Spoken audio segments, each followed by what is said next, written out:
Hi, I'm Apostle Jane Hamon. Thanks for joining me on my YouTube channel where I say what God says because one word from God can change absolutely everything. Today I'm going to be talking about what God is doing in 2025. I believe He's bringing us into a kingdom revolution. And I'm going to break down prophetically what I believe that means for the days, weeks, and months ahead so that each one of us could properly position ourselves to align with the Lord. So if you'd like to hear more of this, I encourage you to hit the thumbs up button, hit that bell for notifications so that you don't miss any of this prophetic content. Well, if you've been following what I've been sharing since the beginning of the year, you know that I felt that God said that He was bringing us into a golden age of awakening, revival, and reformation. A golden age is a time of peace, prosperity, stability, and security. And I believe that that's God's heart and that's God's will for us. Now, the enemy's doing everything he can to stir up chaos, to stir up confusion, to stir up contention, and all that stuff. But God is properly positioning us to understand we're coming into one of the greatest days of outpouring, signs, wonders, miracles, prodigals coming home, people getting saved, scales coming off of people's eyes. I just believe it's going to be a glorious, glorious time. Along with that, he said that it was a renaissance of righteousness. The Renaissance period was a period where they were casting off the oppression in the 1400s through the 1600s, casting off the oppression of the Holy Roman Empire or the not so Holy Roman Empire, the oppression of the corrupt Catholic Church in those days, and the corruption and the oppression, the heaviness of the feudal system that had lords and serfs, or the haves and the have-nots. And I just believe that we are in that Renaissance season. It means rebirth. It means revival. It means literally to be born again. And so I believe that we're in a rebirthing season of discovery, a season of innovation, a season of creativity, a season of new releases from the Spirit of God upon humanity. Listen, those times actually led to the Protestant Reformation and to the First Great Awakening. So I believe that we're coming into a new Reformation and the Third Great Awakening, and I think we just need to buckle our seatbelts to see everything that God is doing. The Lord spoke to me 3 words, and I'm going to only tackle one of them in this session, but He said that there's going to be the 3 R's this year that we are going to deal with. We're going to deal with, and we went to school and the 3 R's were reading, writing, and arithmetic, except only one of those actually starts with an R. So I just want to make you aware of that. But the 3 R's for this year is that God's going to bring us into revolution. He's going to release resolution, and then He's also going to release restitution. So let's talk a little bit about revolution. I know that sounds radical. It sounds crazy, but the definition of the word revolution has such deep spiritual meaning to those of us that are believing that God is a God that wants to change cities and nations. The definition of the word revolution is to bring a radical and pervasive change in society and the social structure. Isn't that what we're believing for? A radical and pervasive change in society and the social structure. It is one that often occurs suddenly. How many of you are believing God for some suddenlies in your life? It often occurs suddenly and is often accompanied by violence. Now, don't be afraid of that word violence, because the word in Matthew chapter 11, verse 12 says, the kingdom of heaven suffers violence, and the violent take it by force. Let me give it to you in a different translation that maybe will make more sense to you. In the New International Version, it says, the kingdom of heaven is forcefully advancing, and forceful men lay hold of it. So we're going to lay hold of this forceful kingdom that is advancing in this season of time to bring a kingdom revolution. Listen, revolutions can be a time of dramatic conflict and dramatic change, but God is assuring us of triumph in the midst of our spiritual battles. Now, when I was a little girl, many of you may know my story, but I wasn't really raised knowing the Lord, but I found a family Bible when I was about 10, and I started reading the Bible, and I started praying the Psalms. So I didn't know much about prayer. I didn't really know who Jesus was, but I was so longing to connect with God. I was so longing to have a relationship with this God that I would see depicted sometimes on television. But I didn't know him, and I didn't know about him. My family really weren't churchgoers, and so I didn't really think that they really understood, anything about God. So I would read the Bible, and I found Psalms 25, and I memorized it, and it became part of my prayer life every single night. And it starts out in verse 1 saying, "To you, O Lord, I lift up my soul. O my God, I trust in you. Let me not be ashamed. Let not my enemies triumph over me. Indeed, let none who waits on you be ashamed. Let those be ashamed who deal treacherously without a cause." So throughout Scripture, you see this depiction of God triumphing over Israel's enemies. You hear the cry of David's heart, "Don't let my enemies triumph over me." Listen, whatever your enemy is, maybe it's fear, maybe it's depression, maybe it's sickness. Come on, we all have enemies that we're crying out to God and saying, "God, don't let my enemies triumph over me." God is rising up and fighting for us in this season of time. Why do I bring this up now? Because we're in a revolution season. We're in a season of crying out to see our enemies, our spiritual enemies defeated, and to see righteousness reborn within our land. I think it's very interesting when the Lord began to speak to me about revolution, is that in the course of just kind of studying it out, I discovered that here in America, 1775 actually marks the beginning of the American Revolution. It actually, this year, is the year of the 250th anniversary of the American Revolution. We weren't established as a nation until 1776, but 1775 actually launched us into this time of revolution. It was a time of breaking the cycle of tyranny. It was a time of exposing corruption and governmental overreach. It was a time of dedicating this land back to our Creator God and submitting ourselves to His plans and His will for our lives as a nation. So I believe that just like our nation was born 250 years ago, I believe that we're in another season of spiritual rebirth within our nation and perhaps also in your nation. It is a time of spiritually engaging in warfare against our enemies to see God's kingdom come, His will be done on earth as it is in heaven. Since we're talking about revolution, I think it's very interesting that if we go back to the beginning of the Revolutionary War, we find that there have been 80-year war cycles within our nation, or 80-year cycles of revolution where things changed dramatically. Listen to this. In the Revolutionary War, it started in 1775, went to 1783, but 80 years later, we were in the middle of the Civil War, 1861 to 1865, right around that same period of an 80-year cycle. 80 years later, 1941 to 1945, we were in the wrapping up of World War II. So can you see that we've been in an 80-year war cycle? Well, starting in 2020, we actually entered into another one of those cycles. And we've maybe not been, as Americans, engaged in war or conflict, but there's other nations in the world, our dear friends in Ukraine, the Ukraine-Russia war, what's been going on in Israel. There's a war season that is alive and well in the earth. And God is actually calling His church to spiritually engage in warfare. Now, for those of you that are not comfortable with using that terminology, just call it violent prayer.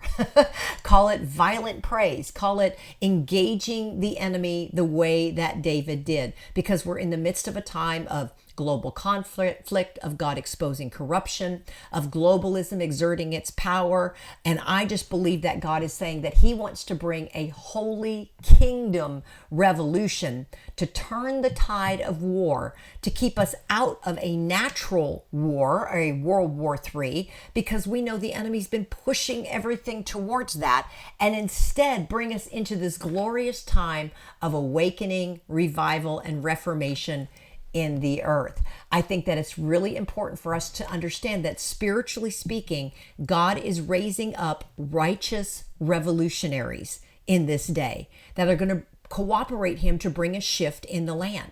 These are heroes. These are people that are emerging as people that are willing, like Esther did when she said, if I perish, I perish, but I'll go before the king. People that are willing to lay down their lives. People that are willing to rise up and make a stand for righteousness, and not just within the church world, but within culture, within society, within the 7 mountains of the earth. People that have a Cyrus-like capability. If you're not familiar with Cyrus, I've written a whole book on it. But Cyrus was a secular pagan leader that God raised up at a specific time when it was time for the Jewish people to be let go from captivity. And I just believe that God is raising people up, believers and even non-believers or pre-believers, if we want to call them that are being positioned to aid in this amazing time of spiritual kingdom revolution. I think that for too long, the church has been in retreat. For too long, the church has been afraid to rock the boat, fearing cancel culture, wanting to be politically correct, not wanting to be controversial. But God is raising up heroes that are willing to raise the standard of righteousness and justice, and who are not afraid to put themselves at risk and say, I am going to turn the battle at the gate. Listen, if you've been standing still, or maybe you've even been running the wrong way, pick up your flag and run to the battle instead. There's a famous battle scene. I can't remember what movie it's from, but it's like they were being defeated. Their flag had fallen, and all of a sudden this young soldier picks the flag up. It starts to wave the flag, and everybody rallies, and they charge into the battle, and they defeat their enemy. I believe that's the picture of where the church is today. It's time to rally. It's time to rise up. It's time to begin to take on that hero mantle. And one of the things I heard the Lord say is that the enemy has sown the wind, but he's getting ready to reap the whirlwind. That's Hosea chapter 8, verse 7. In the Amplified Version, it says this: the enemy has sown the wind of evil and will reap the whirlwind of destruction. So listen, what the enemy has started in the last few years, God and his church, his people, are getting ready to finish. He's sown the wind. He's getting ready to reap the whirlwind. See, because God is a man of war.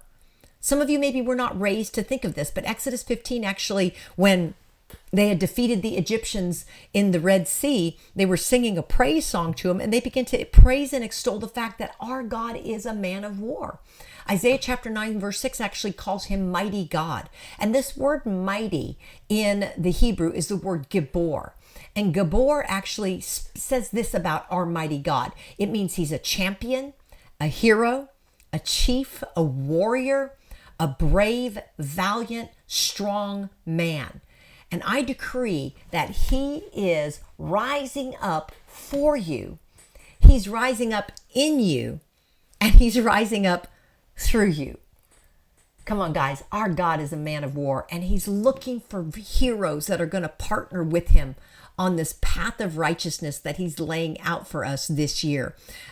Our revolutionary heroes in America are men like George Washington and Thomas Jefferson, Patrick Henry, Paul Revere, these great men that really put their lives on the line to see a nation reborn. We're living in the time of the rebirth of nations.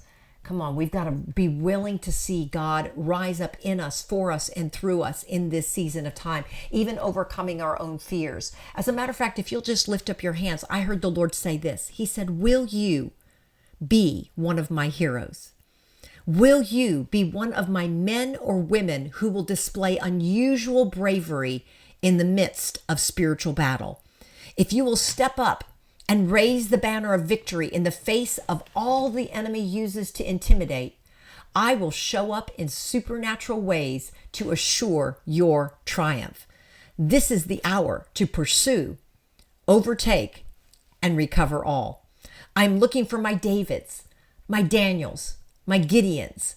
I'm looking for my Deborahs, my Esthers, my Abigails, who will step up in the time of crisis and turn the battle at the gate. I'm raising up revolutionary warriors who have the vision of warriors, the courage of warriors, the strength of warriors, the strategies of warriors, and the war cry of an army. Will you be one of my heroes, says the Lord? Will you be one of my revolutionaries? Rise up, warriors, and take the land and turn the heart of your nation back to God. If that's you, if you say, God, I will be one of your heroes, I want you to just lift both your hands in the air and just say, here am I, Lord, use me. Here am I, Lord, use me. This is such a key season in the spirit that God is looking for men and women just exactly like you. Listen, you might still be afraid. I'm telling you, it doesn't matter. Heroes are brave when they're afraid. Heroes are brave when it's scary, okay? So I encourage you to rise up. I encourage you to press the battle to the full. Listen, this is a time that God is calling us to engage in spiritual warfare. And some of you are saying, so what are we really battling? I want to break this into 4 categories. Number 1, the warfare is over. Number 1, it's over worship. In every land, in every circumstance, the battle is going to be who is being worshiped. Years ago, one of the presidents in America said, America is not a Christian nation. But it was established, actually, to be a land of religious freedom. But one of our forefathers actually clarified and said, this is not just to be a land of religionists, but it's to be a land of Christians who spread the gospel to the ends of the earth. That was why this land was established. But throughout the earth, you actually can see the worship war. In Marxist nations, they worship the state. They say the state will be your provider, the state will be your protector, the state will be the one that takes care of you, the state will be your lawgiver. The state becomes viewed as God. In communism or humanism or socialism, man becomes God.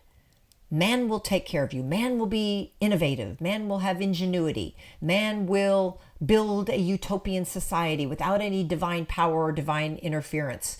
Man is God. That's what humanism actually says. In Buddhism, while they say they don't worship Buddha, they certainly revere him, and wisdom, enlightenment, philosophy. That's what ends up being worshipped. And I mean, if you watch the worshipers, it certainly looks like worship to me. In Shintoism, they worship the emperor as God. In animism, paganism, Hinduism, they worship many, many gods. And oftentimes they worship creation as God or nature as gods. The god of the mountain, the god of the trees, the turtle god, the fox god, whatever it is, everything is a god, okay? They're worshiping the creation rather than the creator. Well, here in our Western modern society, we actually have a new religion that's competing, and it's called wokeism. Wokeism has its own precepts, its own principles. It extols godlessness. It extols gender ideologies, the breakdown of the nuclear family. It rejects just about everything in Scripture. It really is an antichrist spirit, and it really has been warring against even the fabric of nations, trying to undermine that. But I really believe the Lord's saying that He's giving victory even in this battle, that He's beginning to turn the battle at the gate. The war over worship. The second thing is the war over power structures. In other words, who's making the rules? Who's in charge? Who's in office? Who's legislating in the land? That's the war over power structures. That's why elections are important. That's why God's shaking the mountains of the 7 mountains of culture, is that we have to look at the agenda of whoever's in charge to say what's being worshiped and what is the agenda that is trying to undermine a righteous society, okay? So the power structures. Number 3 is there's a war over supply lines. This is the war over finances. Where is the money going? How is the money being spent? I mean, here in America, we've got all kinds of discovery about ways that our national money was being spent to, I heard today that $50 million was being sent annually to Nepal to promote atheism. Why is our tax money going to another nation to promote atheism? All kinds of agendas that are promoting wokeism throughout the earth. millions and billions of dollars being sent all over the world to promote wokeism, this new religion. Okay, so we have to understand that there is a war over the supply lines, and a lot of the issues that you're going to see in the coming days is because all of a sudden supply lines are getting cut off for the unrighteous, and righteous causes are being funded. So that's why you may find yourself under a press, because the enemy's trying to cut off your supply line. And I just decree to you that God is breaking open that supply line to fund your vision for the things that God has spoken to you in the days ahead. And the fourth area of conflict, the fourth area of battle or spiritual warfare, is the war over the voice. In other words, who's controlling the narrative? This is about the media. This is about the narrative that's being promoted. This is about the way things are being framed. And so we have to understand that that's why it's so important that we, the people of God, are willing to stand up and let our voices be heard. But also, as prophetic people, we've got to be willing to release the voice of God. Isaiah 30:31 says, "The voice of the Lord shatters the enemy." And I just decree to you that God is going to release your voice. As a matter of fact, lift your hands up. Father, I decree right now, God, that you are releasing our voice with boldness, with accuracy, Lord, without intimidation or fear. God, that you're letting us lift the standard of righteousness with joy. You're releasing us, God, to be that voice in the midst of the earth that brings salt and light to a generation, God, that is crying out, Lord, for a revolution. We decree a kingdom revolution in 2025, God. We're already seeing it happening. God, we decree a kingdom revolution. We decree a renaissance of righteousness. We decree a golden age of awakening. Lord, in this revolution, we're going to see a radical and pervasive change in society and the social structure. God, you're turning things that are upside down, right side up. God, you're causing the plans of the enemy to boomerang back on his own head. In this revolution, Lord, your kingdom will come, your will be done on earth as it is in heaven. God bless you. Listen, I've still got to go through resolution and restitution. So please be sure, if you enjoyed this, hit the thumbs up button and hit that bell notification so that when the next part of this rolls out, you're not going to miss a word. God bless you. Enter in and be one of God's heroes.